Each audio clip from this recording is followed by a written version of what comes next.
e vou compartilhar a minha aula. Pessoal, hoje vamos finalizar a unidade 3. Na semana que vem, eu já preparo vocês que na semana que vem a gente vai apertar o pé, tá bom? Por que que a gente vai apertar o pé? Porque nós tivemos feriados, né? E aí eu acabei confundindo segunda e sexta, mas para vocês não se sentirem prejudicados, eu também vou ter que apertar o pé na segunda, porque vai ser feriado agora segunda-feira, devido ao adiantamento do feriado, né? Então estão todas as turmas no mesmo pé de matéria. Então já trabalho com vocês para semana que vem. A gente vai dar uma apertadinha aí. Não vou deixar de explicar, mas a aula da semana que vem vai ser um pouquinho mais puxada, tá bom? Para a gente dar conta até o início das provas aí, que se iniciam no dia 4. Minha tela foi para vocês? Chegou. Chegou. Mas não aumentou ainda, né?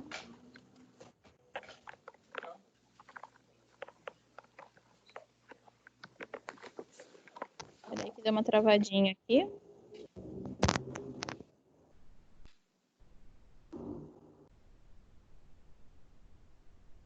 Eu falei para vocês que eu habilitei a entrada no aplicativo, surgiu a opção, né? Mas aí ele não salva. Então toda hora tem que continuar aí adicionando.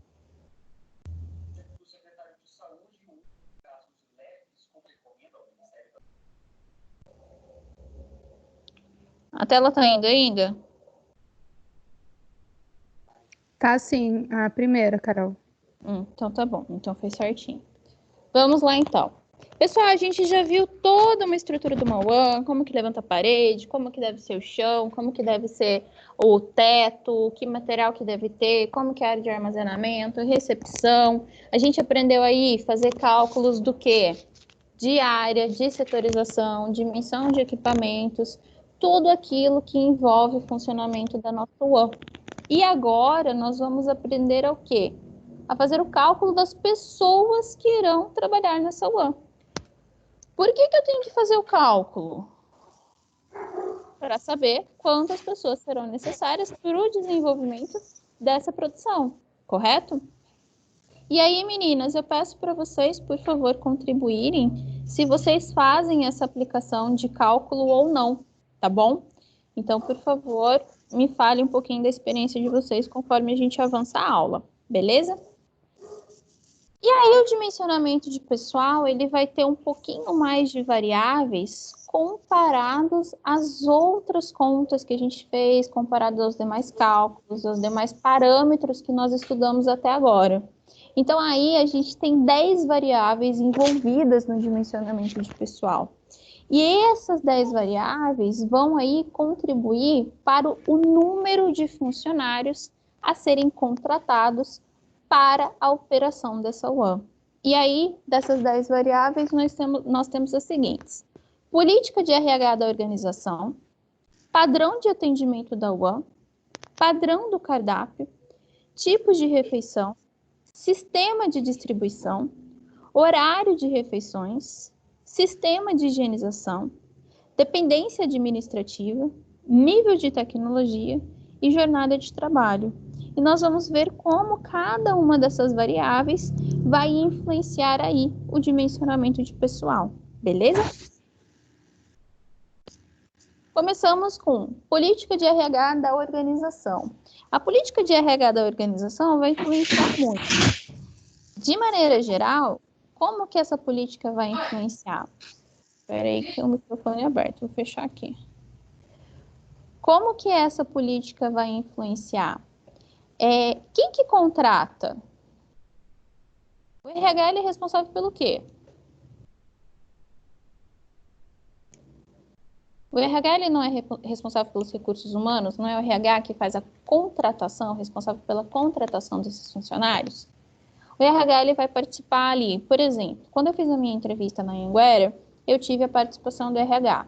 Então eu fiz uma aula, né, uma aula teste, onde eu fiquei perante o RH perante a coordenadora do curso e perante a um outro coordenador.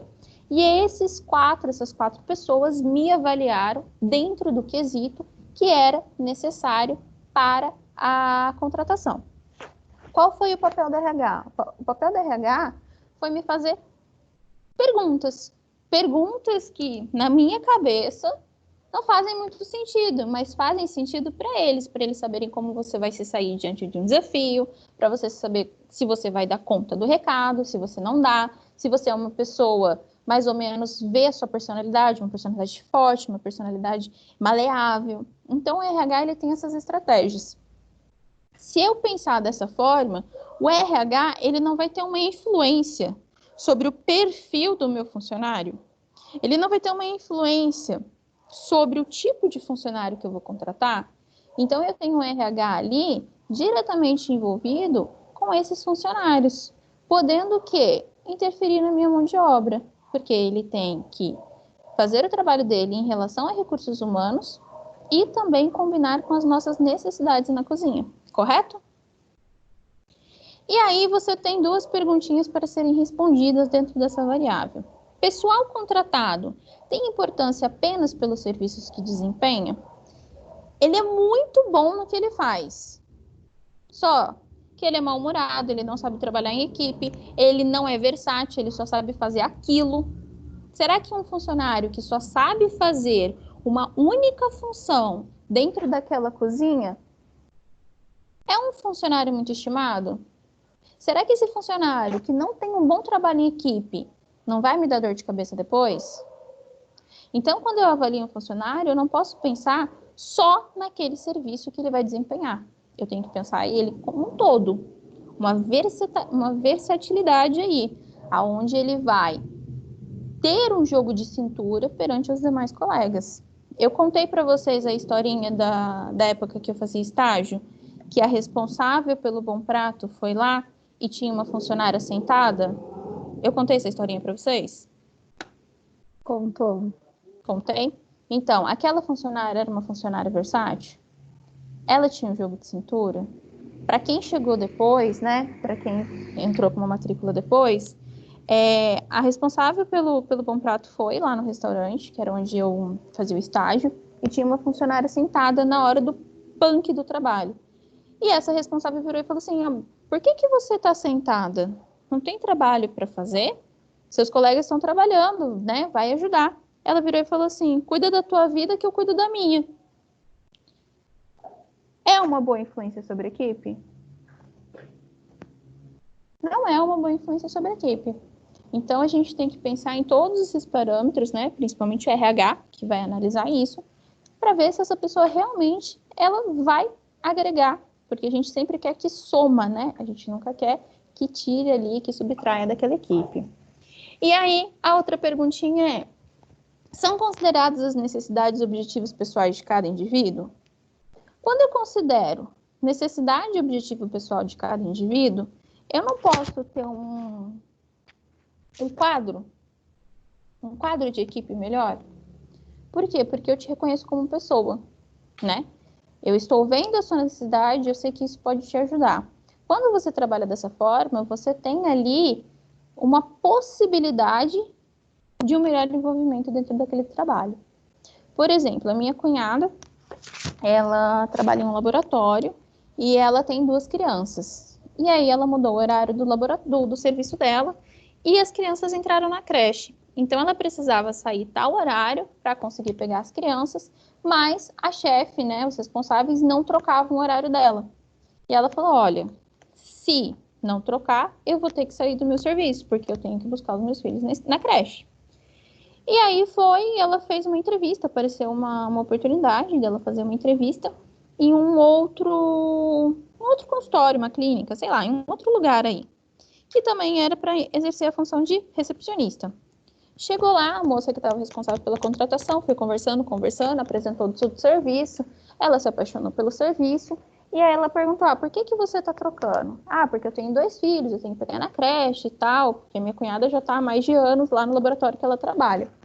Aí a moça virou e falou assim: olha, eu gostei muito de você, Eu garanto que se você quiser, você é uma que eu vou contratar, porque de todas que chegaram aqui, o seu currículo é o que mais me agradou e a sua experiência também.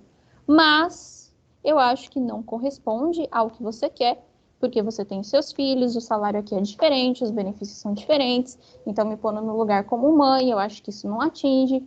Essa pessoa, ela não considerou a necessidade pessoal da minha cunhada? Então, ela fez o trabalho de RH dela. Ela foi muito clara para que quando, né, se acaso acontecesse a contratação, a minha cunhada soubesse o que ela iria enfrentar com clareza. Então, ser muito claro para que você corresponda a esses objetivos, né? Olha, aqui vai ser algo que vai ser bom para você, aqui não vai ser algo que vai ser bom para você. Então, isso influencia muito na organização dessa equipe, beleza?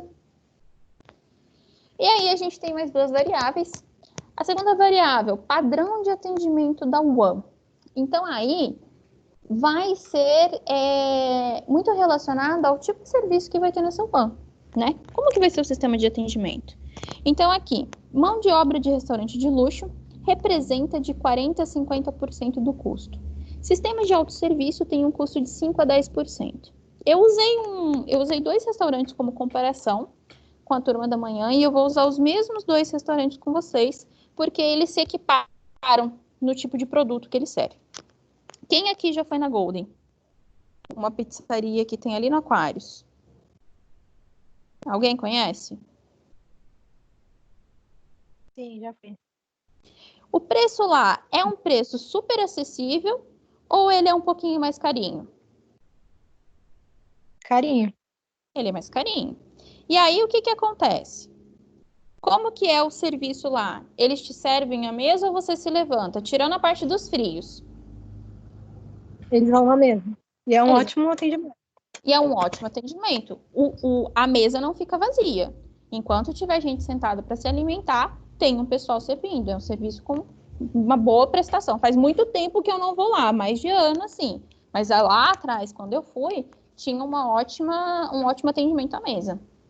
Só que eu tenho o quê? Uma boa disposição de funcionários. Porque eu preciso daqueles funcionários mantendo a minha mesa. Que nem, por exemplo, ir no Outback. O Outback, que é um restaurante que eu também não curto muito, você tem setores, né? Você tem ali tal setor, 4, 5 mesas, aquele garçom vai ser o tempo todo, vai deixar você feliz. Do outro lado tem um garçom. Os garçons, eles não ficam se trocando. Cada um é responsável por um setor. Quem aqui já foi no Demoiselle? Alguém conhece? Passando o Vale Sul? Eu conheço. Eu sou apaixonada pelo Demoiselle. Sou muito mais Demoiselle do que a Golden, porque é o tipo de ambiente que me agrada. Eu gosto de ir lá. E aí, você tem o Demoiselle. Como que funciona? É o serviço à mesa ou você se levanta? A gente se levanta. Se levanta. Lá eles oferecem pizza, caldinho e jantar. No entanto, você tem que se servir. Você vai buscar seu caldinho, você vai buscar a sua pizza, você vai buscar o seu jantar e é à vontade. Eu não sei quanto que tá o preço da Golden, mas eu acredito que já seja aí uns 60 para cima por pessoa, à vontade. Nesse Demoiselle, que você faz esse autosserviço, o serviço está ali em torno de 20 a 24 reais em dia de promoção, fica até 20 ali, nos quebradinhos que você paga mais a bebida. E você tem uma comida, na minha opinião, muito gostosa, e você tem essas opções, caldinho, jantar e pizza. Por que que o serviço acaba sendo, por que que o custo acaba sendo tão diferente da Golden, que oferece o mesmo produto, pizza e pizza? Eu acho que é a qualidade do produto. A qualidade Tem do menos produto, mão de obra. mas o que mais influencia é a mão de obra. Porque eu preciso, encargo trabalhista é muito caro. Então, eu tenho ali um piso salarial. Ele recebe aquele salário.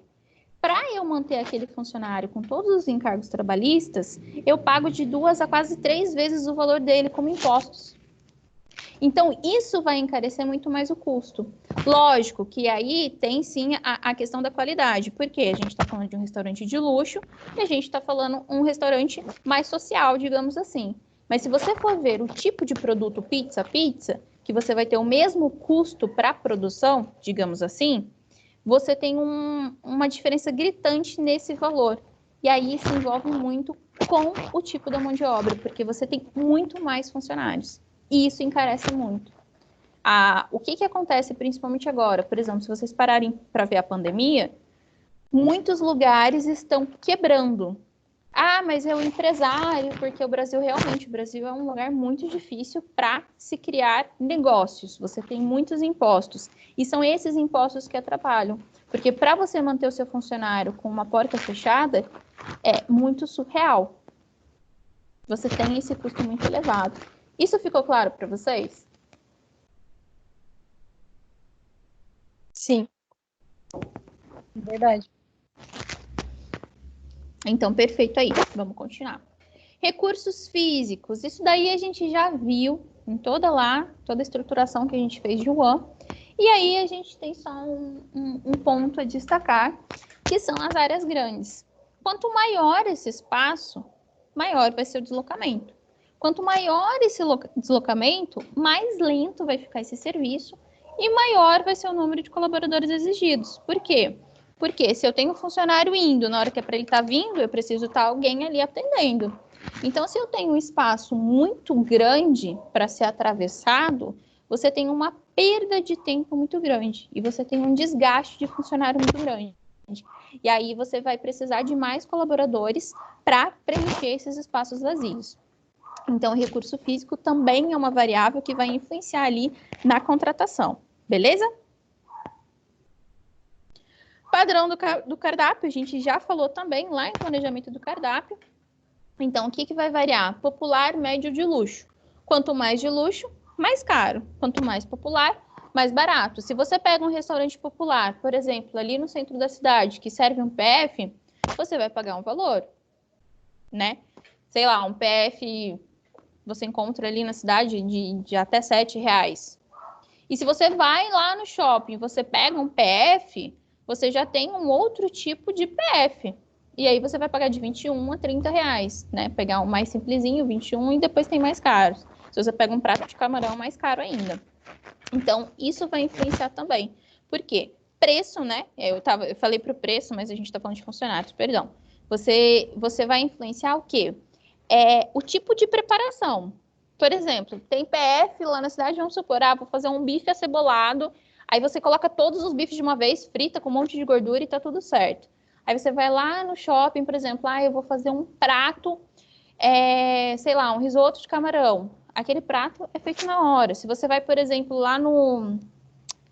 Como que é o nome aquele de massa? Tem o espoleto, tem o barbaresco. Barbaresco e espoleto. Se você pega, como que você compra? Você compra o prato. Só que são massas. O que eles fazem? Eles vão preparar na hora. Então, eles fazem um preparo específico daquele momento, não é uma grande quantidade. E aí, você precisa o quê? De mais funcionários. Se você pegar, por exemplo, o barbaresco, você tem alguém ali montando o prato, você tem alguém responsável pelo macarrão, você tem alguém lá dentro da cozinha, você tem toda a sua setorização, né? Você tem toda a setorização para fazer aquele prato. Então, você acaba exigindo um pouco mais de funcionários, certo? Do que você fazer um panelão de comida e tá tudo certo. Dá para entender isso? E aí, a gente tem os tipos de refeições. Tem tanto hospitalares quanto não hospitalares que servem cerca de 5 a 6 refeições por dia. Se oferece de 5 a 6 refeições por dia, eu vou ter uma demanda maior de produção. Primeiro, porque eu vou ter uma rotatividade de profissionais. Provavelmente aquele funcionário que começou na manhã, ele não vai terminar lá na ceia, certo? Então, você vai ter aí um primeiro e segundo turno. Você vai precisar de mais contratação porque você vai oferecer refeições por mais tempo. Beleza? Pessoal, vou me parando, tá? Sistema de distribuição. Descentralizados em unidades hospitalares demandam maior número de copeiras. Por quê? Porque eu vou ter uma distribuição, por exemplo, pelos leitos. Sistemas centralizados e mistos demandam menor número de copeiras, porque eu tenho uma concentração em um espaço distribuindo essas refeições, produzindo esse serviço, certo? Modalidade de serviço. O One com atendimento individualizado, a mesa exige um maior número de funcionários quando comparados ao tipo self-service, que é aquilo que a gente falou lá na primeira variável. Horário de refeições em serviços de distribuição extensas, realizados em diversos refeitórios ou em unidades de internação em refeitórios, há maior necessidade de pessoal. Então, se você tem aí diferentes refeitórios, né, por exemplo, numa empresa, você vai ter aí um serviço de distribuição mais extenso, então você vai precisar de mais funcionários. Se você tem diferentes, né, se você tem um serviço por horário mais prolongado, então vamos pensar, eu tenho um único refeitório na minha empresa, mas eu tenho a distribuição de almoço às 11 horas, ao meio-dia, às 13 horas. Eu não tenho um prolongamento da refeição, da distribuição dessa refeição? Sim. Na Nestlé, Carol, começa às 6h30 da manhã, se eu não me engano, o almoço, vai até às 5 da tarde. 6h30, mas aí oferece almoço mesmo ou tem um outro tipo de refeição? É almoço mesmo. Almoço e ele mistura ainda, ele confunde no refeitório com café da manhã, porque tem o café de quem está entrando no horário administrativo, mas a produção deles não para. E eles almoçam tipo 15, 10 pessoas por vez. Então, o horário é extremamente difícil. Vai das 6h30 até? Às 5 da tarde. Caraca, deve ser uma loucura. Deve ser muito louco de ver. Lilian, só para esclarecer aqui, às 6h30, esse almoço é para aqueles funcionários que já estão trabalhando, né? Estão ali no meio do turno, estão finalizando, correto? É o pessoal que está saindo da ceia, isso. Então tá bom. Por isso que tem o almoço, então, tão mais cedo. Gente, mas deve ser um fervor lá. Então, agora imagina essa situação que a Lilian falou, que vai das 6 até 6h30? Acho que é 6h30. Das 6h30 até às 5 horas. O quanto de pessoas você não precisa ali naquela cozinha, trabalhando para fazer essa refeição. E lembrando, gente, que lá, né, em empresas não tem aquela coisinha tipo, mas é que sobrou do dia de ontem, aí eu aproveito. Não, tem um descarte, porque aquele alimento ele não vai ser mais consumido. Pelo menos eu desconheço. Na legislação é assim. Tem alguma empresa que não pratica isso, Lilian? Que você conhece? Não, a gente tem 4 horas para distribuir o alimento. E depois é jogado, conforme a legislação, aquela tabelinha, né? Você tem o tempo lá de permanência daqueles alimentos e depois você descarta, né? Isso, a gente tem que fazer tudo cadenciado. Então você pensa aquela pessoa, né, aquela equipe produzindo o dia inteiro, porque ela está produzindo o dia inteiro, certo? Muito mais gente. Sistema de higienização, sistema descentralizado, o tempo é maior, então vou precisar de mais funcionário. Por quê? Porque eu tenho diversos locais ali para ser higienizado. E o meu sistema misto, ainda mais longo, porque além do centralizado, eu ainda tenho os locais separados. O meu sistema centralizado, ele vai ter um tempo necessário menor para higienização. Então, é mais rápido, eu vou demandar de menos funcionários, certo? Carol, mas aquele funcionário que vai limpar lá o canto lá do segundo andar, ele pode limpar o do primeiro andar? Ele pode, mas a gente paga a hora, gente. Funcionário é fichado, né? Então, tempo é dinheiro. E o meu funcionário, ele não vai ficar mais para que eu pague outros encargos ou sofra em um processo trabalhista. Então, a gente contrata mais. E aí, dependência administrativa é outra variável. As instituições governamentais geralmente admitem um número de funcionários superior às suas necessidades, o que difere das instituições privadas. As instituições governamentais são pagos por quem? Pela população. Nós, né, com os nossos impostos, nós rodamos o dinheiro público. Então, instituições governamentais são pagas com dinheiro público. E as instituições privadas são pagas pelo dinheiro daquele empresário. Então, você pega, por exemplo, uma microempresa, qualquer desfalque pode ser aí um prejuízo muito grande que pode abrir uma falência. Então, o que ele faz? Ele tenta distribuir de uma maneira que ele vai evitar gastos, principalmente com o quê? Impostos, certo? Nível de tecnologia. A adoção de tecnologias mais sofisticadas acaba por reduzir a necessidade pessoal, que é até o exemplo do forno combinado que a gente falou, e a Lilian falou, que eu acho que é na Nestlé também, né, Lilian, que tem os Na três. Nestlé, Disso. isso mesmo. Lá mesmo. Que lá, por exemplo, já dispensou o fogão. Se eu dispenso o fogão, eu tenho aí uma diminuição da demanda desses funcionários. Por quê? Porque o meu forno ele precisa de alguém para administrá-lo, mas eu não tenho aquelas panelas que precisam de outros auxiliares ali comandando. Então, quanto mais tecnologia, menor é a necessidade do pessoal, certo? Dúvidas até aí, pessoal? E aí a gente tem a jornada de trabalho.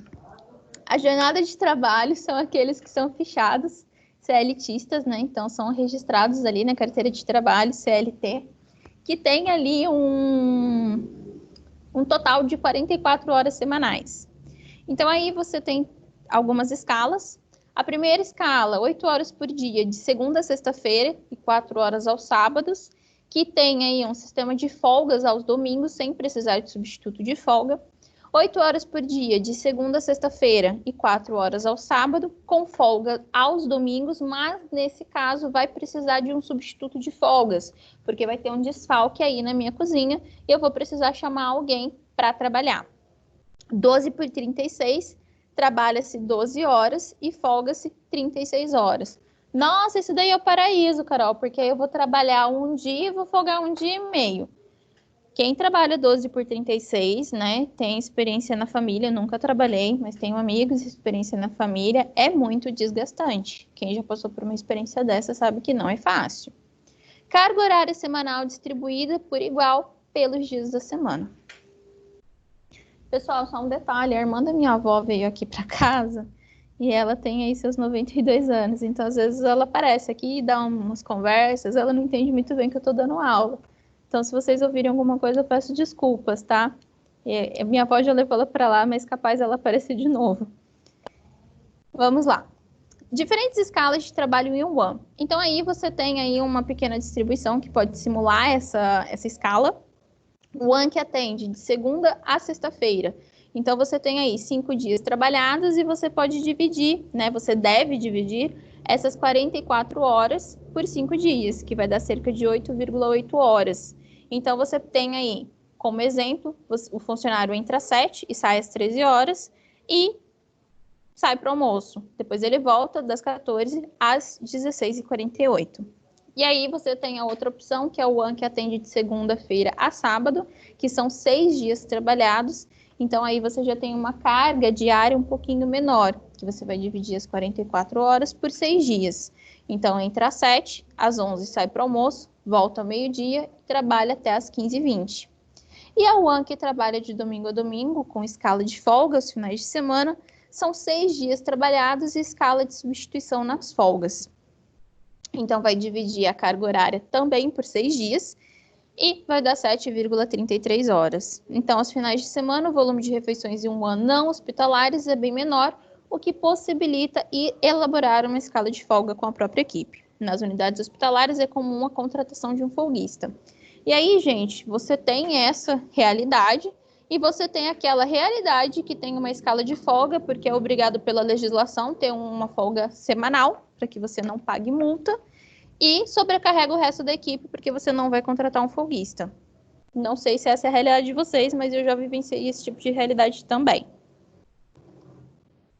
Isso vai depender do quê? Da empresa. Normalmente quem faz isso são empresas menores. E agora a gente vai aprender a calcular essas pessoas. Uma coisa que eu quero que vocês tenham em mente, tá? Antes da gente começar qualquer cálculo. Olha a data aí. Se a gente pensar em Mesomo, 1983. De 83 para cá, quantos anos passou? O quanto de tecnologia avançou? Pouco ou bastante? Bastante. A gente deu uma guinada muito grande. Drasticamente. Drasticamente. Então, esses cálculos foram realizados numa época que a gente não tinha a tecnologia que a gente tem hoje disponível. Sendo assim, ele pode simplesmente superestimar. E aí, por que a gente aprende? Principalmente para concurso. Por isso que eu peço para as meninas, se vocês colocam isso em prática. Se vocês colocarem em prática, vocês dividam comigo. Mas você tem aí um cálculo que não é tão mais utilizado, certo?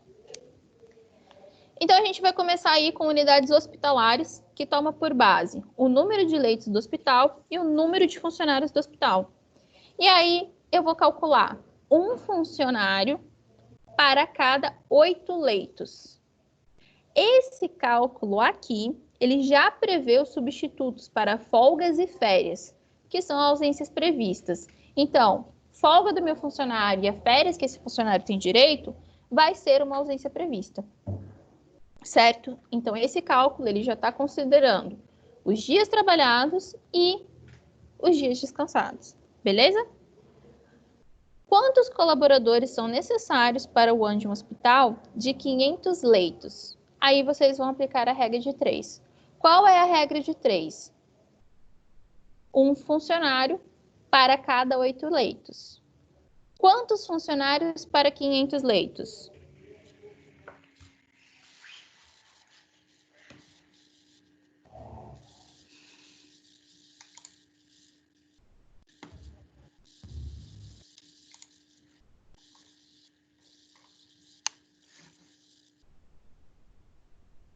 Pessoal, aproveitando que vocês estão fazendo a conta aí, eu tô com um probleminha para subir as aulas no YouTube, tá?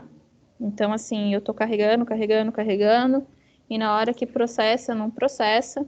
Então, teve um delay. Eu até tô devendo a aula aí do 6º semestre de segunda-feira, que eu falei que ia ter, né? Que em breve já seria postada, mas eu não tô conseguindo. Então, eu tô tentando, espero que até o final da noite eu consiga, tá bom?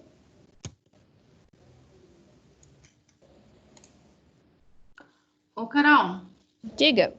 e a nota, tipo, Você que não tem que me conseguiu chegar dizer, já nele? mudou? A minha não. A Ian já. Então, ainda não mudou, mas já foi lá?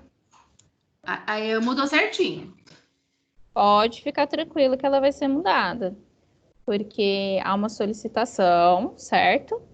Aí essa solicitação, o que que acontece? Tem uma aprovação da mudança dessa nota, porque o professor, ele lança só uma vez. Aí toda mudança que ele for fazer, ele tem que justificar o porquê que está fazendo a mudança.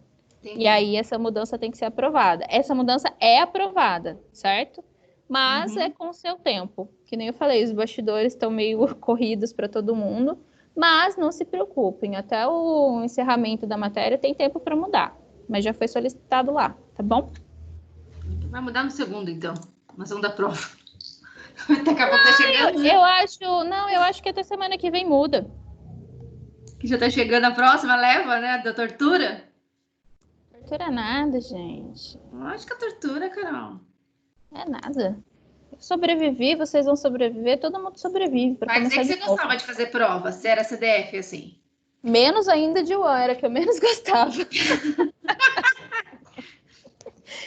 Mentira, o UAN na faculdade, gente, na faculdade a UAN era a matéria que nos salvava, certo? Porque a gente tinha clínica era muito difícil, a nossa professora era muito carrasca. E a gente, quando tinha semestre, que na verdade a gente teve o UAN, desde o primeiro semestre a gente teve uma disciplina de UAN. E aí, quando chegava o UAN, a gente pode respirar agora. Então, era bem tranquilo pra gente. Pelo menos assim, lá na faculdade era bem voltado pra clínica, né? Então, a UAN era o nosso... Vamos voltar a respirar essa semana. Pessoal, vamos lá. Eu já recebi uma resposta aí. E aí, quantos funcionários deram? 62,5. 62,5. No entanto, eu não tenho uma mão de um funcionário, nem metade de um funcionário. Então, a gente arredonda para cima, certo? Para 63. 63. Deu para entender?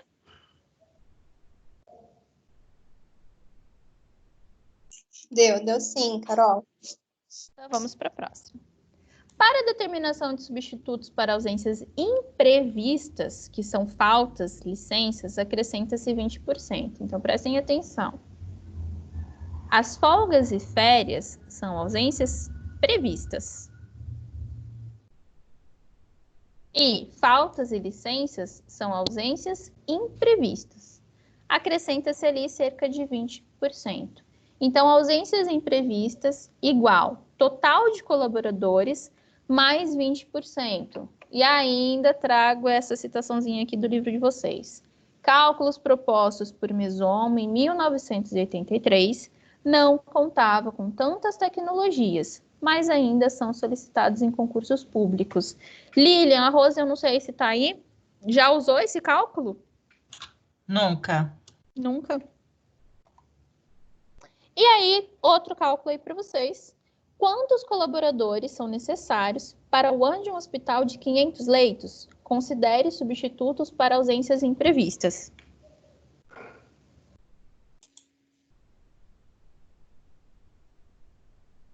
$75.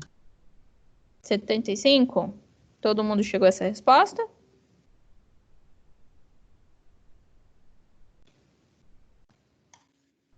Aqui eu fiz um arredondamento errado. Eu sabia que tinha algum arredondamento que eu tinha feito errado, depois eu corrijo e posto lá no Ava, tá? E o que eu olhei e não achei. Aí dando aula de novo. 75,6, mas a gente não tem um pedacinho de uma pessoa, então a gente sobe para o mais próximo. Então seriam 76 colaboradores, certo? Carol, só para te orientar, digamos assim, ou esclarecer, a gente consegue ter meio funcionário, sim. Quando você põe 1,5, você pode pôr um part-time, que chama. Ele trabalha, ele trabalha meio período, é um contrato CLT que é permitido que ele trabalhe um número de horas reduzido, o salário é reduzido, ele não tem direito ao almoço, chama-se part-time, então é meio funcionário. Ah, eu vou procurar, Lilian, se essa conta considera isso. Porque eu não sabia que tinha esse termo, eu sei que tem diferentes contratações. Não, né? Essa conta é muito antiga, né, Carol? Agora a gente tem várias facilidades aí. Até porque fala aí, logo no começo do livro, né, a jornada de 44 horas. E se você considerar, porque assim, você tem contratações, né, 4, 6 e 8 horas pela CLT. Aí você tem ali, por exemplo, 4 horas, você não tem direito ao almoço nem intervalo. 6 horas, você tem direito ao intervalozinho ali de 15 minutos. Aí 8 horas, você já precisa de 1 hora de descanso. Então, eu acredito que essa conta, ela não considere, mas eu vou pesquisar. Eu não sabia que tinha essa denominação, esse tipo de funcionário que tinha uma carga horária reduzida. Facilita bastante a vida da gente. Você me manda o nome, por favor? Nome em inglês, part-time. Parte do tempo. Part-time, tá. Parte do tempo. Eu vou anotar ela porque eu vou pesquisar. E aí, se acaso algum desses cálculos considerarem, eu falo para vocês. A minha anotação é assim, né? É mandar para o noivo pesquisa CLT e aí eu vejo o cálculo. Nada como ter uma assessoria, né? Com certeza. Tá bom? Então, assim, vamos Mas considerar... hoje é permitido mesmo, Carol. Em todos os setores. Eu sei que existe, eu não sabia que tinha essa denominação. Então, eu não sei se esse cálculo, ele considera essa carga reduzida, entendeu? Eu acho que esse cálculo, ele considera o todo. Sim. Tá? Então, por enquanto... Antigamente, a gente não praticava isso nem em CLT, entendeu? Exatamente. Dava meio, ou era hora extra, ou era um funcionário, entendeu? Entendeu? Até porque hoje a gente tem aí várias modulações aí que aconteceram no Código de Lei Trabalhista, né? Hoje tem permitido outras coisas que antes não permitia. Tanto é que lá no passado, que tinha de processo trabalhista sempre ganhava, né? O empregado sempre ganhava, era bem mais fácil. Então, vamos considerar que esses cálculos não consideram esse part-time aí. E a gente vai trabalhar com o arredondamento. Se na semana que vem eu descobrir que considera, aí eu falo para vocês. Pode ser? Pode ser, mas para a prova não vai adiantar nada. A gente vai ter que aprender da maneira antiga. Então, que foi assim que eu também aprendi. Aí, mas obrigada pela pontuação, viu, Lilian? Porque eu não sabia mesmo que tinha essa denominação. Eu não sabia que essa carga horária era considerada aí um meio funcionário. Mas é só para esclarecimento. A Paula está certíssima. Para a prova, vale de 83 aí, que é o arredondamento. Não, com certeza, gente, mas eu acho que assim, toda informação ela é bem-vinda, que nem eu falo, eu aprendo muito com vocês. Para mim isso já mudou bastante coisa, tá bom? Beleza? A gente continua com o arredondamento então. E aí, a gente tem também, em relação ainda ao anos hospitalares, estabelecimentos de uma porcentagem do quadro total de colaboradores do hospital destinados ao UAN. Então, aqui você calcula um todo, né, bonitinho, tá ali trabalhando, e aqui você vai fazer um percentual destinando esses funcionários, uma parte desses funcionários, para o desenvolvimento das atividades de UAN. Então, esse percentual ele pode variar de 6% até 12%, sendo que 8% é uma margem mais utilizada, certo? E aí, determine a quantidade de colaboradores destinada ao UAN de um hospital com 200 funcionários. Considere aí um percentual de 8%.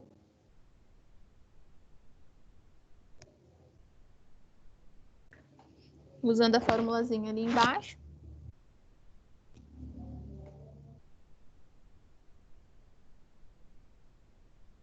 Gente, vocês acham que esse jeitinho que eu coloco as contas fica fácil de ver como que é o desenvolvimento? Tá bom dessa forma? Eu nem perguntei para vocês. Para mim, na matemática básica, tá linda. Então tá ótimo. Qualquer coisa simples, né, Carol? São todas as contas simples. É porque a minha coordenação é 0 para matemática, para mim assim é bem mais fácil. Então tá ótimo. E aí, chegaram a uma resposta? É 216? Oi? 216? Não, você vai pegar o percentual, né? Então, você vai pegar ali. 8% vai equivaler 0,08. Ah, tá. Então, quantidade de colaboradores igual a 16. 16. Ah, tá. É que eu somei com 200. Você somou, né? Então, aí quando você faz a multiplicação, você transforma ali em dízima, né? Aí fica 0,08%. Ah, não, é que eu somei os 200 funcionários mais 16 que tinha dado da conta. Não, beleza. Aí fica muita gente na UAN. Professora, a Rose está dizendo aqui que ela está com problema no áudio, viu? Ela está presente, ela está na aula, ela só não está se manifestando por conta do note dela que está com problema. Vou acreditar na desculpa, tá, Rose? Tá perdoada hoje.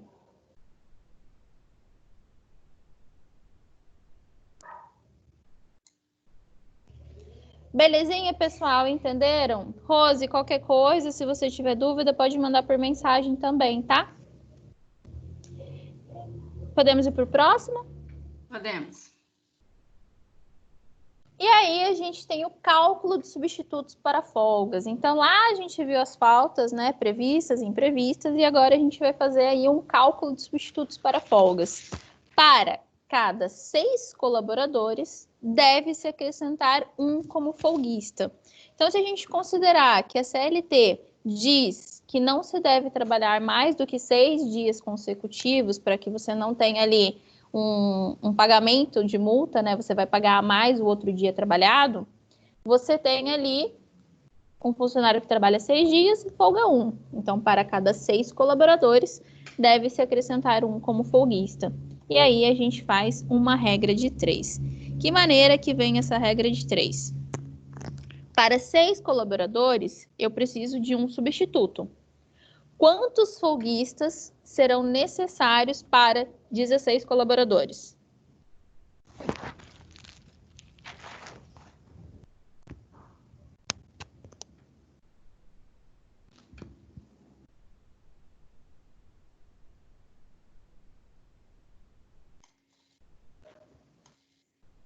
Três, Carol?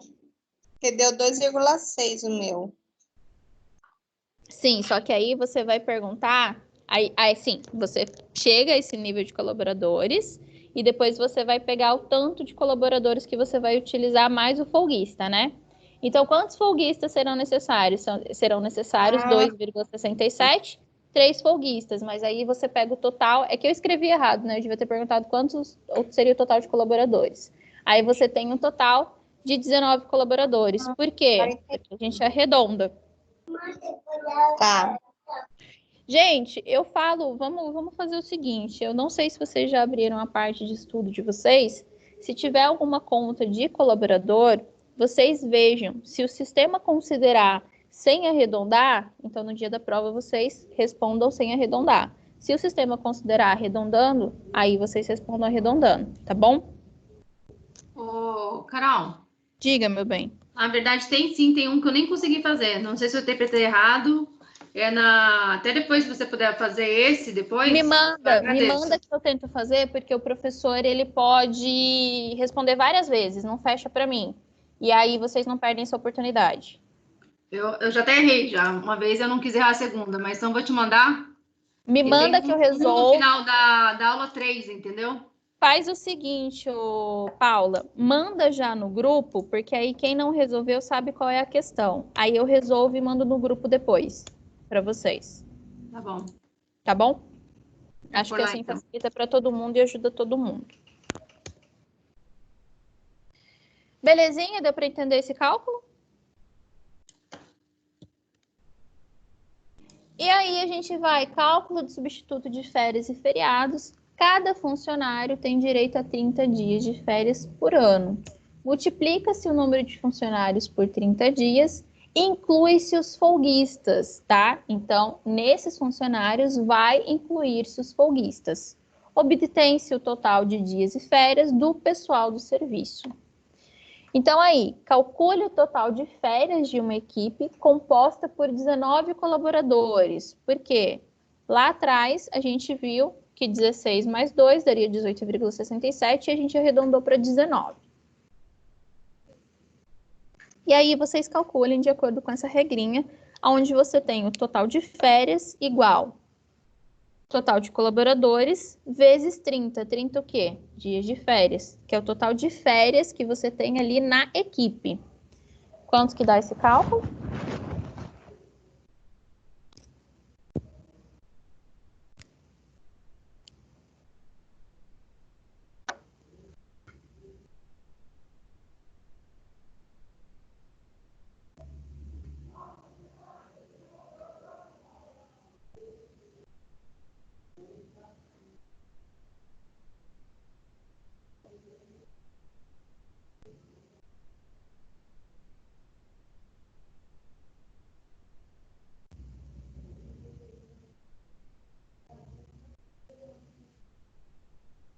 E aí, alguém chegou?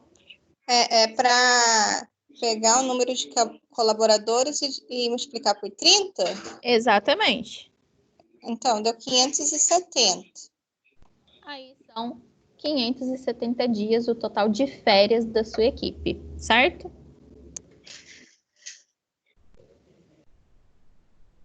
Dúvidas, pessoal? E aí, a gente vai aí para o cálculo de total de substituto de férias. Considera-se o total de dias de descanso do trabalhador, 30 dias de férias, mais 14 dias de feriado. Esses dias de feriados vai variar aí conforme o quê? O estado, né? A cidade, porque tem feriados nacionais e tem feriados municipais. E também o ano, porque tem ano que o feriado não bate ali com o dia trabalhado. E aí não tem o que fazer. Igual a 321 dias trabalhados. Então, aí você tem um geral. Da onde saiu esses 321 dias trabalhados? Você subtrai 44 de 365 dias do ano, certo? E aí divide-se os dias totais de férias de todos os colaboradores pelos dias efetivamente trabalhados, igual substituto de férias. E aí vocês vão calcular de acordo com esse cálculo. Eita! Eu coloquei errado a formulazinha aí. Então, peguem essa fórmula. Substituto de férias igual total de dias de férias dividido pelos dias efetivamente trabalhados. Calcule o total de substituto de férias, considerando o total de férias de 570 dias e 321 dias trabalhados.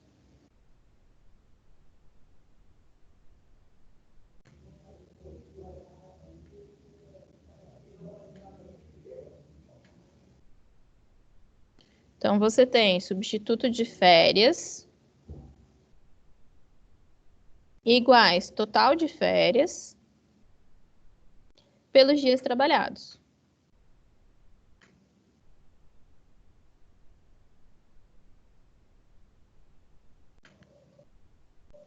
Quantos que dá esse cálculo?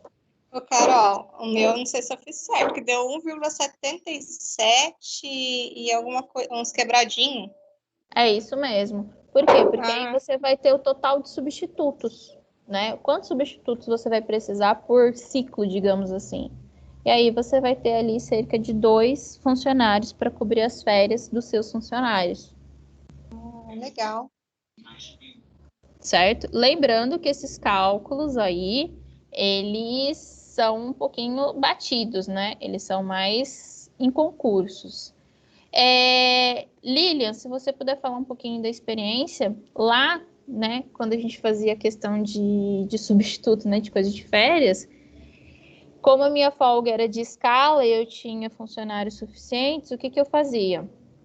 Eu fazia o cronograma das férias e pegava no dia da folga de um outro funcionário. Então, na verdade, eu não tinha o substituto de férias inteiro. Eu tinha apenas o de descanso, né? Da folga semanal do meu indivíduo. Mas isso antes de eu colocar dentro da lei, tá, gente? Porque lá era bem desorganizado.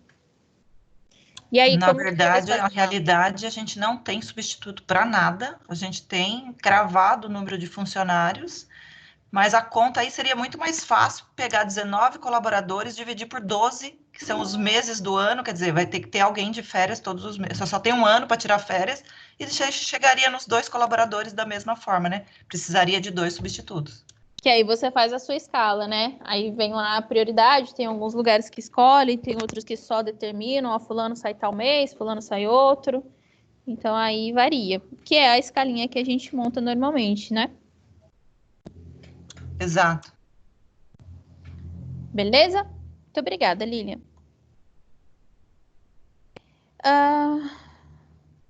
E agora a gente tem aí o cálculo do total de colaboradores. Como que eu faço esse cálculo total? Eu vou somar o total de colaboradores, mais os folguistas, mais os substitutos de férias. Então, aí o que eu recomendo, né? Soma primeiro, sem arredondar e arredonda no final. Então, aí ficaria total de colaboradores, peguei o exemplo do que a gente fez, tá? 16, número de folguistas, 3 mais 2, total de colaboradores 21. Aqui eu já dei arredondado, mas se você pegar... Cadê? Que eu não lembro de cabeça. Aqui a gente tem o total sem arredondar, né? Isso, que é 16 mais 2,67 mais 1,74. Tá 20,41. Olha que pessoa legal, ela esperou voltar todos os slides para falar que ela tinha as vírgulas. Mas eu tô anotando aqui, mas você não esperou eu falar? É 2,67 mais? 16 mais 2,67 mais 1,74, que vai dar 20,41. Mas perdi o último de novo, por favor. Ó, é 16 mais 2,67 mais 1,74. Mais 1,74. Isso, E aí dá 20,41. 20,41, que aí você arredondando dá 21 colaboradores no final. Beleza? Beleza. Tranquilinho até aí, galera?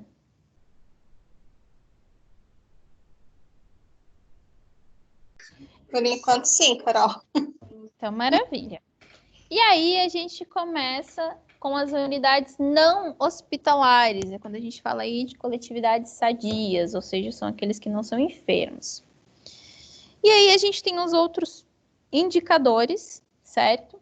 E a gente vai trabalhar aí com esses indicadores. Se vocês usarem, me avisa, também nunca usei, mas caso usem, me passem. Indicador de pessoal fixo visa avaliar o número de funcionários necessários para o desenvolvimento do trabalho de produção e distribuição das refeições por período. Tem como base a produtividade, ou seja, a produção de refeições por minutos, e propõe-se o número de minutos para a produção de uma refeição. Então, aí, como o próprio nome diz, indicador de pessoal fixo, ou seja, aquele pessoal que tem que estar presente na UAM para que funcione a produção. E aí, o que ele vai considerar? Ele vai considerar um número de refeições produzida em um X número de tempos. E tem uma tabelinha.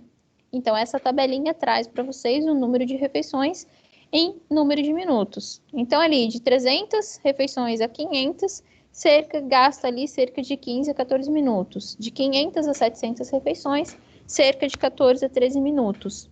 E assim segue essa tabelinha, essa variável aí. Então, como é feito o cálculo? Indicador de pessoal fixo tem uma fórmula. Então, é IPF igual número de refeições. Diga. Carol, desculpa Pode falar. Eu não entendi muito bem. Seria de 14 a 15 minutos pelo total da refeição, por exemplo, de 500... Peraí, de 300 a 500... Em 15 minutos, considera-se ali que se produz 300 refeições. Ah, tá, entendi. Certo? Em 500, certo. 14. Então, aí tem essa variável.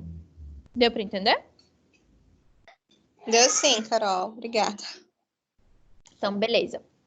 E aqui a gente tem número de refeições vezes número de minutos dividido por jornada de trabalho vezes 60 minutos. Por que eu tenho que multiplicar a jornada de trabalho por minutos? Porque eu tenho uma jornada de trabalho de 44 horas. Só que eu quero transformar na mesma unidade para eu usar a matemática ali. Então, vamos tentar. Calcule o IPF, considere 500 refeições e uma jornada semanal de 44 horas. E aí, como que vocês vão substituir ali na fórmula? IPF igual número de refeições vezes número de minutos dividido por jornada de trabalho vezes 60 minutos. Como que ficaria esse cálculo?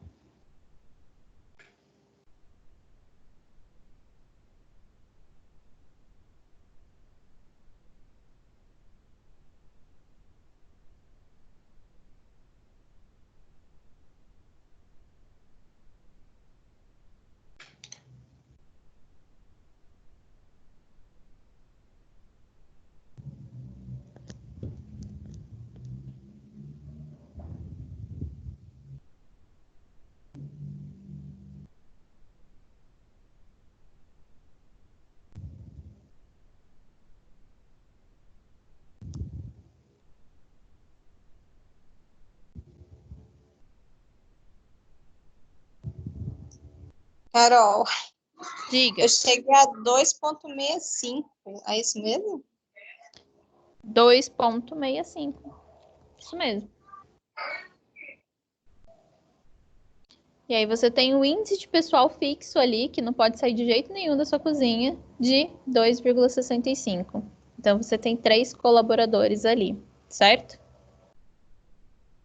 É bem baixinho, né? Ô, Carol, Diga. por que pegou o 14, não pegou o 15? Porque eu considerei aqui, ó, de 300 a 15, eu peguei as pontas, tá vendo? Ah, 500 tá. tá mais próximo do 14. É que, teoricamente, o 500 é mais, né? Deveria ser o 15, O 500 é mais, exatamente. Aí é aqueles cálculos, né, gente, né? Tá gravado isso, mas fazer o quê? É aqueles cálculos que não faz muito sentido na nossa vida, né? Me corrija a prática aí, quem tá na prática, na atuação dia a dia. Vocês já usam isso? Vocês têm a necessidade desses cálculos para o funcionamento da UAN? Não. Então, é bem a parte teórica mesmo, certo? Vocês Não, precisam certo, disso para passar na provinha. É que, para minha lógica, o maior seria o 15, entendeu? O 300 ficaria o 14, entendeu? Aham, com certeza. Belezinha? Beleza. Então, vamos continuar. Indicador de substituição de descanso. Visa avaliar o número máximo de períodos de descanso dos empregados que um substituto pode cobrir por ano. Dias de descanso igual 30 dias de férias, mais folgas anuais. Então, nessas folgas anuais, conta-se os domingos, mais feriados. Então, considere aí 30 dias de férias, mais 48 folgas anuais, mais 14 feriados. Então, você vai fazer um cálculo. Peraí. Considerando dias do ano menos dias de descanso, dividido pelos dias de descanso, correto? Que é a formulazinha aí. Então, calcule o ESD, considere 30 dias de férias, mais 48 folgas anuais, mais 14 feriados. Então, você tem dias do ano. Quantos dias o ano tem? 365. 365 dias. Se você somar 30 dias de férias, mais 48 folgas anuais, mais 14 feriados, você tem aí um total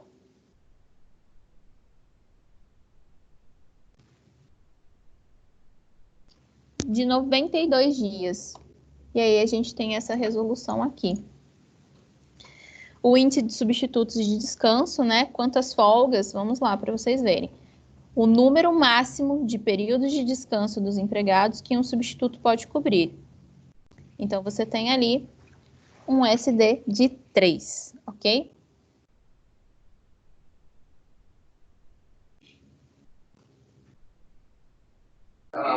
Então, essa é uma fórmula, né? Isso, um funcionário pode cobrir ali até uns 3 funcionários por ano.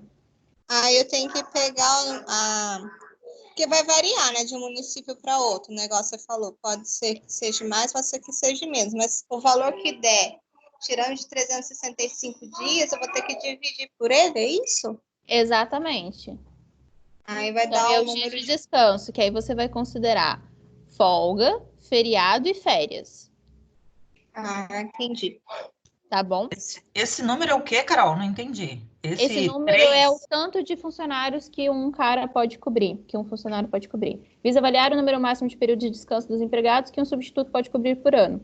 Então, períodos, seriam 3 períodos. 3, então, é isso que você está dizendo? Oi? Que eu posso ficar sem 3. Não, aqui a gente está falando do substituto. Ele pode, aqui, ó, visa avaliar o número máximo de períodos de descanso dos empregados que um substituto pode cobrir por ano. Então, esse substituto, ele pode cobrir até 3 períodos de descanso.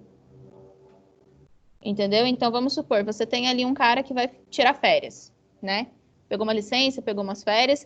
Esse substituto contratado, ele vai substituir esse funcionário que saiu. O outro teve aí um acidente, sei lá, um acidente não, pegou outras férias. Você chama esse substituto de novo. E depois você tem mais um funcionário. Aí ele pode substituir mais uma vez. Então, é o substituto, quantos períodos? Então, ele seria aí 3 períodos de descanso, 3 funcionários, digamos assim. Não entendi muito, não. De onde saiu esse substituto? Ele não é contratado? Ele vai ser contratado. Por isso que os cálculos, se você colocar assim na prática, eles não se encaixam muito. Porque, pensa comigo, se você vai contratar um substituto, esse substituto ele quer ficar empregado, correto? Sim. Então, ele vai querer ser sempre chamado. Pela lei, você ele tem pode 3 meses, né? Ou 45 dias ou 3 meses para você ficar com ele, no mínimo. Então, e esse aqui você pode fazer 3 períodos durante o ano. Então, você pode chamar esse funcionário por 3 períodos.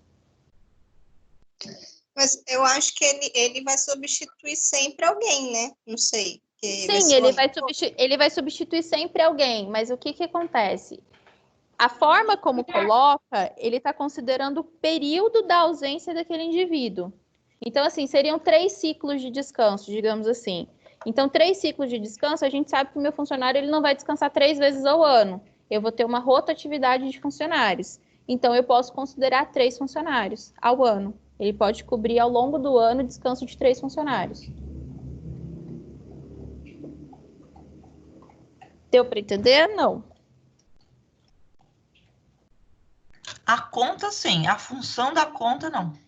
Não faz sentido. Peraí, um colaborador pode substituir até 3 nas folgas, é isso?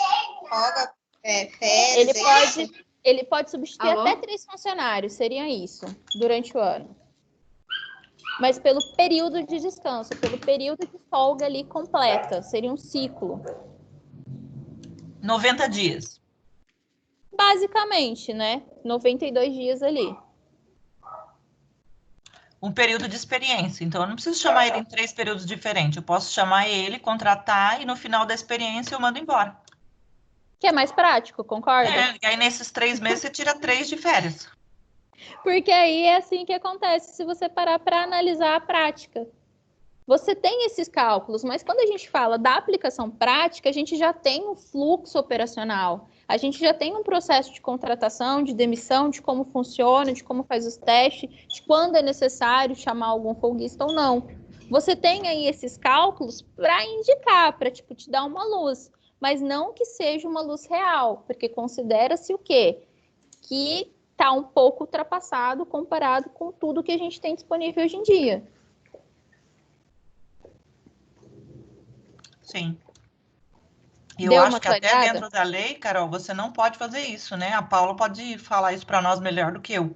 Eu não posso contratar o mesmo cara dentro de um ano, contrato, manda embora, contrato, manda embora, contrato, manda embora. Eu acho que Não, acaba você tem um período. configurando. Tem um intervalo Você de 6 meses. Ele tem que Você ficar tem no mínimo 6 meses fora da empresa. É que nem, Então, por acho que essa exemplo, vamos conta, supor ela... que eu Senão esteja ele dá mandando como embora hoje. continuidade o vínculo de Exatamente. trabalho. Eu acho que a Vamos- conta é só para passar na prova, porque ela não vale. Bem isso. Vamos pensar no seguinte. Vamos pensar que eu recebesse muito, né, como professora, e eu estava lá, top da galáxia, né, recebendo um salário exorbitante. Aí chega uma crise, me manda embora. Eu só vou poder ser recontratada daqui 6 meses. Aí eu sou Daqui recontratada 6 por um meses. salário mais baixo, entendeu? Para que não dê um processo. Mas eu posso ser recontratada pela empresa daqui a 6 meses. Só isso, tem um intervalo de 6 meses. Exatamente. Certo? Certo. A gente vai ver a questão na próxima aula de legislação trabalhista. Porque aí, se pegar esse gancho aí que a Lilian começou, pode ver que esses cálculos eles não batem muito em relação à legislação também. Tanto a legislação quanto a aplicação da prática. Né? Tem, às vezes, que a gente não vai precisar de tanto funcionário, ou que esses funcionários não vão dar conta do serviço, a gente vai precisar de mais. E aí a gente vai depender do quê? Da política da empresa. Tem o dinheiro para contratar outro? Contrata. Não tem? Então, a gente se vira do jeito que tá. Podemos continuar?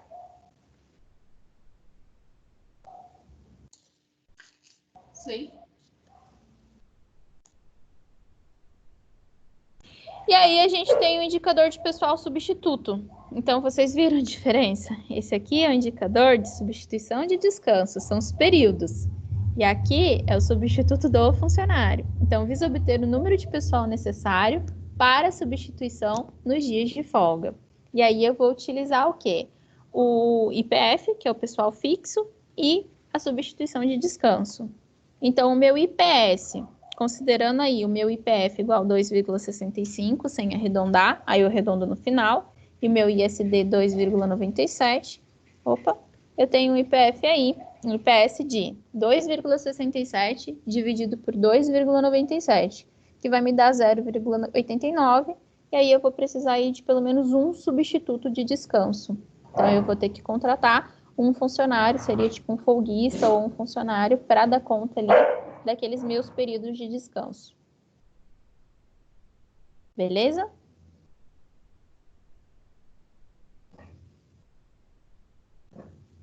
Sim? Não? Eu acho que quando eu terminar a faculdade, eu vou chamar a Paula, nós vamos fazer um trabalho para atualizar esses números. Tá totalmente defasado, viu, Lili? Totalmente, é 3 por 1. Um colaborador faz papel de 3 hoje. Essa é verdade. Se não mais, né? Dependendo da empresa, chibatinha vai ali. Agora tem processo, tem manufacturing, tem visão de excelência, é tudo redução de custo, filha. Tem que assobiar, chupar cana e cantar e ainda sorrir, não é, Lili? E a gente tem uma legislação trabalhista que hoje você só pode processar, né? Não estou falando de lei, mas eu estou falando da alteração que teve. Você teve uma alteração aí que você só processa o empregador se você tiver como comprovar. Porque se você não comprovar e você perder o processo, você paga os encargos da pessoa que você está processando. Então, hoje em dia, teve aí uma mudança nesse Código de Lei Trabalhista, justamente também ajudando nessa questão, né? Não é só isso, né, Carol? Vou falar a verdade para você. Hoje, tem juiz também corrupto. Mesmo que o cara tenha comprova 100%, porque eu tenho um caso de um amigo meu que comprovou 100% que ele é cadeirante, o juiz vendeu a sentença. Gente, eu fui... Vai dizer que seu noivo fala isso para você. Não, Tem eu muito não, juiz corrupto aqui em eu São não José. fui fazer porque eu não sei o que eu fui fazer. Eu sei que eu fui com o Alessandro lá em São Paulo, que ele foi tentar defender um caso, recorrer a um caso para o juiz federal. E eu fiquei lá, bonitinha, sentadinha, assistindo todos os advogados conversando com os juízes. É muito engraçado. E alguns deles estavam ali em relação a quesitos nesse ponto. Tipo, com todos os laudos médicos, tudo mostrando. Por exemplo, caso de esquizofrenia, caso de que a pessoa não andava e não sei o quê. E não revogava a sentença, continuou sem dar a sentença ali. Mas, tipo, eu sou de fora, não conheço o processo, mas os caras falavam tanto que, gente, coitada dessa pessoa, por que não acontece isso? Então, hoje em dia, você tem uma dificuldade muito grande para passar por essa barreira. Não, tem muito juiz corrupto, ele vende a sentença mesmo, principalmente para as empresas, para as grandes organizações. É complicado. Podemos Isso continuar? é verdade. Por isso que eu acho o seguinte, o advogado trabalhista, o setor trabalhista realmente, ele tem que ser extinto mesmo. O profissional ele tem que ser altamente qualificado e ele começar a colocar o preço no serviço dele. O meu noivo fala que a tendência é o trabalhista acabar, né? É o trabalhista acabar. se tornar civil. E o funcionário ele tem que estar qualificado para ele falar o seguinte, tem hora que ele fala assim, não vou fazer teu serviço. Ah, não vai fazer? Não, se quiser pode mandar embora. Eu não estou disposta a fazer. Que aí é qualificação. Isso acontece. Mas aí você tem que ser o profissional. E isso é uma coisa que a gente eu fiz isso várias vezes na minha para mudar no Brasil, né? Essa qualificação. Mas é isso, gente. Trabalhista é isso mesmo, não adianta. Você a gente precisa. Tem que investir em educação tem uma frase. E a pessoa também sabe, para ele ser um bom profissional, ele nunca para de estudar, né? Tem uma frase que um professor falou pro meu noivo e pro nosso padrinho de casamento, que também é advogado, de uma outra faculdade. Se você quer justiça, não faça direito. Eles falaram assim, se você está aqui buscando justiça, não faça direito. Porque vai ter muito caso que você vai ser contratado para defender uma causa que você está do outro lado, mas você está sendo contratado pela pessoa que você acha que está errada. Então, isso acaba acontecendo bastante. Vamos lá, pessoal. E aí, a gente tem o indicador de absenteísmo diário, que é aquele cálculo ali que relaciona a média diária de colaboradores ausentes, ou seja, a gente calcula ali as faltas, certo? Então, considera-se um período de 15 ou 30 dias, soma-se todas as ausências por licença, afastamento e faltas e divide-se pelo período analisado. Então, 15 a 30 dias, vamos supor que seja ali, sei lá, um pagamento de folha a cada 15 dias, ou seja, um pagamento mensal, você considera um período ali de acordo com a atividade da UAM. Então, você tem um IAD igual média de colaboradores ausentes vezes 100, dividido pelo número de pessoal fixo, certo?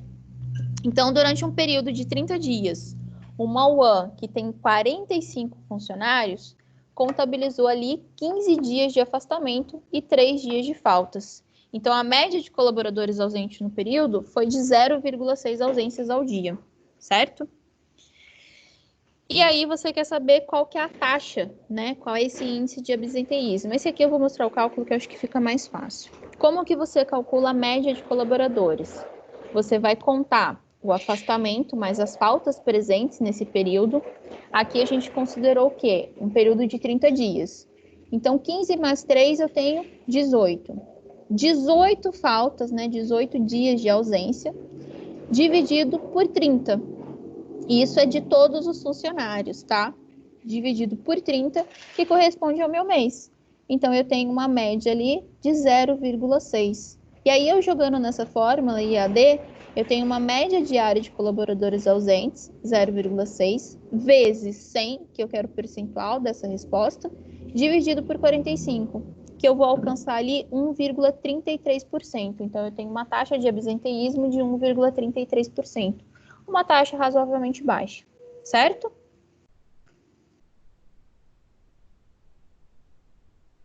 Essa conta é interessante, Carol. Essa conta é interessante. Concordo com você.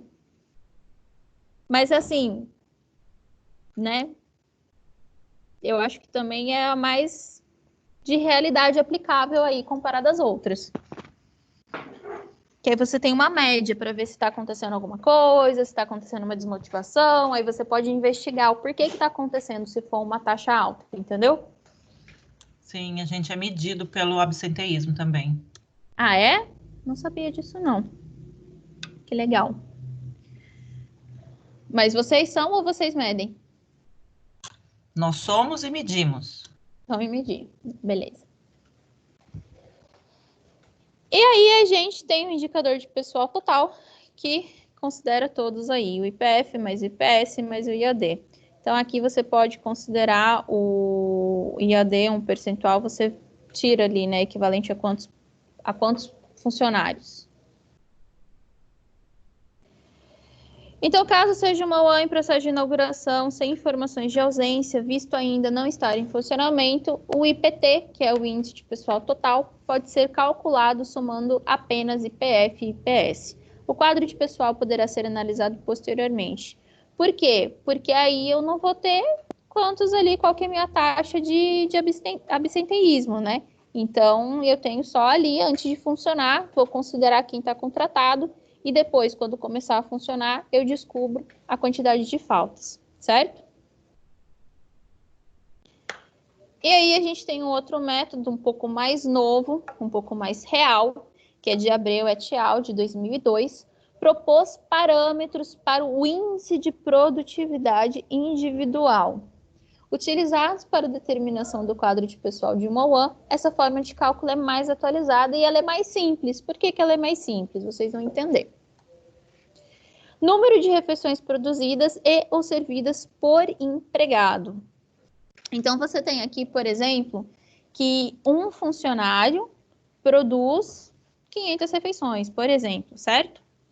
E aí a gente vai fazer uma multiplicação. Vou mostrar a tabelinha também para vocês em relação às refeições, que vai ser mais fácil de vocês verem.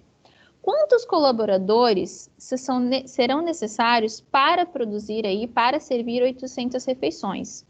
Eu tenho aqui que um funcionário, vamos pegar aqui nessa tabelinha, eu estou apontando com o meu dedo como se vocês estivessem vendo, eu tenho mania de fazer isso. Vamos aqui, número de funcionários. Eu tenho o meu índice, né, de produtividade individual, aonde um funcionário produz 30 refeições, um produz 35, um produz 40 e um produz 50. Se eu estou falando de 800 refeições, eu, né, vou considerar que dentro dessas 800 refeições, um funcionário é capaz ali de produzir 50 refeições. Então, eu tenho uma regrinha de 3. Se um funcionário produz 50 refeições, quantos funcionários serão necessários para produzir 800 refeições? Então, x igual a 800 dividido por 50 igual a 16 colaboradores. E aqui, de 500 a 1.000, um funcionário produz 50 refeições. Se fosse 1.001, né? Então, um funcionário produziria aí 55 refeições. Então, é mais fácil de aplicar, é um cálculo mais geral, que talvez faça mais sentido dentro de uma UAM, de uma aplicação prática. Entenderam esse cálculo? Entenderam como interpreta a tabelinha? Sim. Esse daí é real. Esse é real. Esse aí é real, Lívia? Esse é real. Espera um pouquinho. Carol, peraí, até 100. Esse IPI seria o que mesmo? Índice de produtividade individual. Significa quantas refeições um indivíduo é capaz de fazer. Então, dentro de até 100 refeições. Um indivíduo consegue fazer 30, é isso? Sim, ele vai precisar fazer 30, né? Ele não vai conseguir, mas se ele for contratado, ele vai precisar fazer. Ah, entendi. Certo? E aí a gente vê quantos funcionários serão necessários. Nesse casinho que eu trouxe aqui de 800 refeições, um funcionário produz 50. Quantos funcionários são necessários para produzir 800 refeições? E aí essa aplicação, ela Vamos falar, quanto maior, mais exploração, né? Ô, Carol, se ele é só 100, ele tem que fazer 30, mas se é de 1.000 a 1.500, você tem que fazer 55? Na verdade, Paula, a base do apoio, que são cozinheiros, chefes de cozinha, são o mesmo, né? Ele vai cozinhar para 1.000 ou para 100. O que vai aumentar ou diminuir são o número de ajudantes. Por isso que conforme vai aumentando o número de refeição, vai caindo o número de pessoas. Entendi. E aí, eu acho que um dia a gente tem que marcar uma excursão para Paula ver como que funciona, porque o negócio é Não, não pauleira, parece Paula. não. É punk, não é? Tipo assim, a gente Carol. fala assim, esses números são pequenos, mas o negócio é frenético. Essa fórmula é usada assim, para todas as UANs, assim, todo mundo que tem UAN tem que usa essa fórmula. É Não, isso? você pode usar. Não significa que você vai usar. Ela pode ser um guia. Normalmente, quando você entra em um espaço, você vai sentir aquele movimento, então a necessidade de como ele vai ir. Quando você entra em uma one já, né, em produção, você já tem uma delimitação ali de quadro de funcionários. Então, você vai trabalhar com aquilo. Se um dia você precisar mais e liberarem a verba, aí você consegue aumentar o número, Ah, entendi. certo? Certo. Tem algo a acrescentar, Lilian?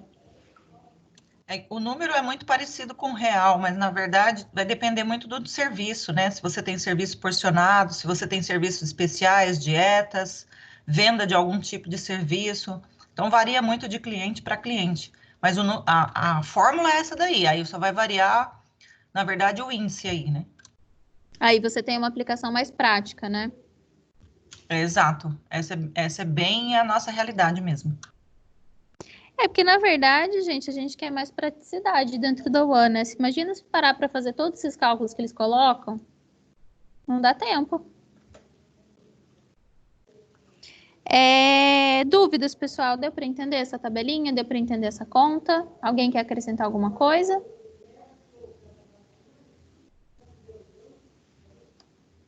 Então, vamos lá.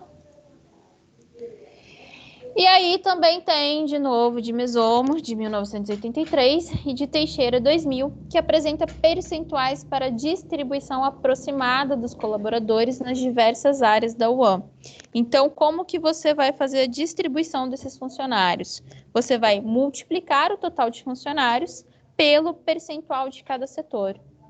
Então, você tem aqui uma distribuição aproximada de colaboradores por área, administração, recebimento e estocagem, preparo de gêneros, cocção, merenda, lanche, cafeteria, copas de distribuição, lavagem de louça mais faxina e serviço noturno. E aí tem um cálculo para fazer. Considere uma UAN que tenha 15 funcionários e faça a distribuição conforme cada setor. Então, você tem um total de 15 funcionários nessa UAN e você quer saber o percentual.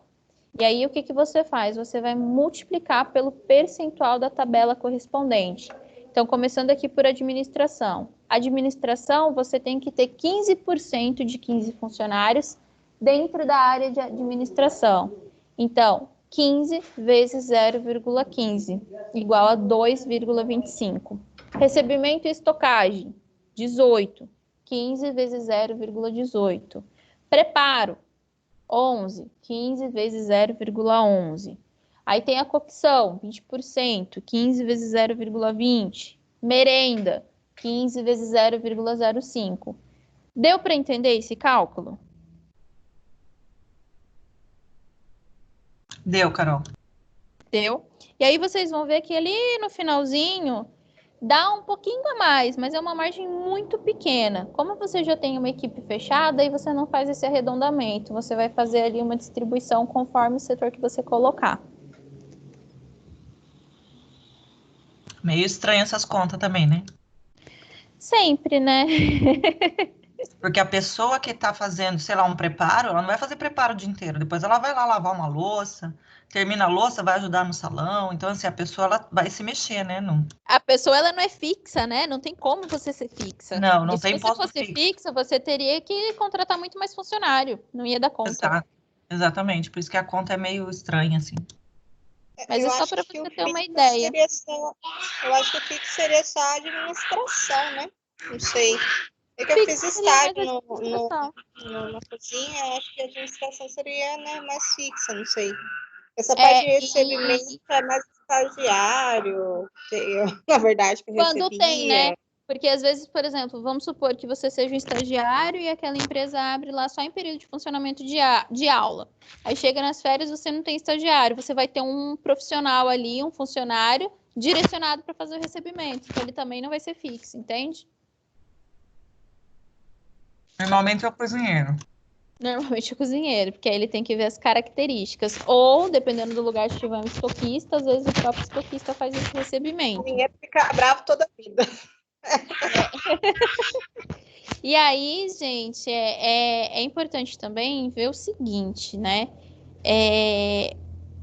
Isso daí, esses cálculos, talvez sejam interessantes para um norte, né? Tipo assim, vocês chegarem lá, ó, tá abrindo a UAN agora. Para vocês não chegarem totalmente perdidos, porque a gente sempre chega perdido depois que sai da faculdade, é normal. Talvez seja o norte que te ajude ali. Nossa, eu vou gritar um socorro em algum material. Você pega o material e você tem um start ali de onde começar. Então, pode ser aí uma dica, mas não que seja uma regra aplicável no dia a dia, entende? Belezinha, pessoal? Dúvidas? Ô, Carol, quando eu fiz estágio, era uma técnica em nutrição, na verdade, que supervisionava, né? Mas eu acho que ela teve essa base, né, de cálculo, né? Esses cálculos, ou tem uma coisa em sistema que eles fazem? Vocês estudaram esses cálculos no curso de técnico, galera? Não, eu não fiz técnico, não sei. O técnico em nutrição, ele é extremamente voltado para a UAN. A gente é formado, moldado e forjado no fogo para cuidar de UAN. Mas e esses cálculos, vocês têm também? Sim. Sim. Então tem, Suelen. O que acontece também é que uma coisa que facilita muito a nossa vida é a tecnologia. Hoje você tem software, né? Você vai fazer orçamento, você vai fazer compra, você tem fornecedores que já têm um software ali onde você já faz a seleção dos produtos que você quer e cai nesses fornecedores. Então, tem Era um caminhos pouquinho bagunçadinho, né? Mas saía. Mas, gente, eu falo, é muito doido. O AN é uma coisa muito doida. Mas é legal que a sua adrenalina fica tão lá em cima que você se diverte. Você não fica parado. Essa é a graça. Sobrava até para mim. Mal sabia, Sempre. às vezes sobrava. Às vezes saltava todo mundo, eu estava lá, o pessoal recorria para mim, e agora eu tinha que ficar recorrendo aos cálculos para fazer. Falei, meu Deus, eu não aprendi isso, não. Aí, quando eu não sabia, eu tinha que ficava mandando mensagem pelo WhatsApp. Mas teve de técnica dietética, algumas coisas assim que eu conseguia fazer. Mas a bomba sempre sobra, né? Estagiária, às vezes. Mas isso é bom porque a gente. Tudo é aprendizado, viu? No estágio a gente aprende bastante coisa. É bem legal. Pessoal, dúvidas? Não. Carol, o valor da cafeteira deu diferente. O da cafeteria deu diferente? 0,7? Deixa eu calcular aqui. 1,05. 1,05? Então vamos lá, deixa eu ver aqui. 15 vezes 1,07. Opa, 1,07 não. 0,07 deu 1,05. Então tá bom, eu corrijo. Muito obrigada.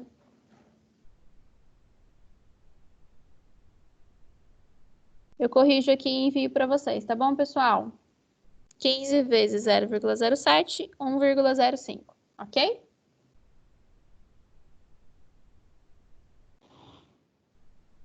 Tranquilinho, galera? Por hoje é só? Vamos descansar? Vamos descansar, né? Sextou, né, Carol? Deus. Merecendo. Sábado, domingo. Segunda é feriado, hein, galera, né? Carol, vai ter algum trabalho dessa matéria? Eu vou passar um formulário para vocês. Eu vou tentar postar hoje ainda. Se eu não conseguir, até amanhã eu divulgo aí no grupo para vocês. Seja boazinha, Carol, sem muito estresse, hein? Como vocês vão fazer a prova, gente, a prova não de São temos Paulo, tempo, vocês têm que estudar, mas vocês têm que estudar do mesmo jeito. Então, o que eu vou fazer? Eu vou colocar os próprios exercícios do KLS para vocês resolverem. E eu vou fazer formulário Google, envio para vocês e vocês respondem. Aí, ao invés de dar trabalho, ao invés de dar de lista, fazer um monte de coisa, eu já vou de um jeito que vocês possam aproveitar alguma coisa. Mas qual que é a data limite? Aí a data limite vai ser até o dia 3 de junho, Ah, tá bom. tá bom? Vão ser alguns exercícios. Obrigada, professora. Eu que agradeço, gente. Obrigada, Qualquer coisa, Carol. me avisem. Tchau, Bom boa descanso, bom final de noite. semana. Um beijo para vocês. Para você Boa noite, também. Carol. Até Beijo. mais. Tchau, tchau.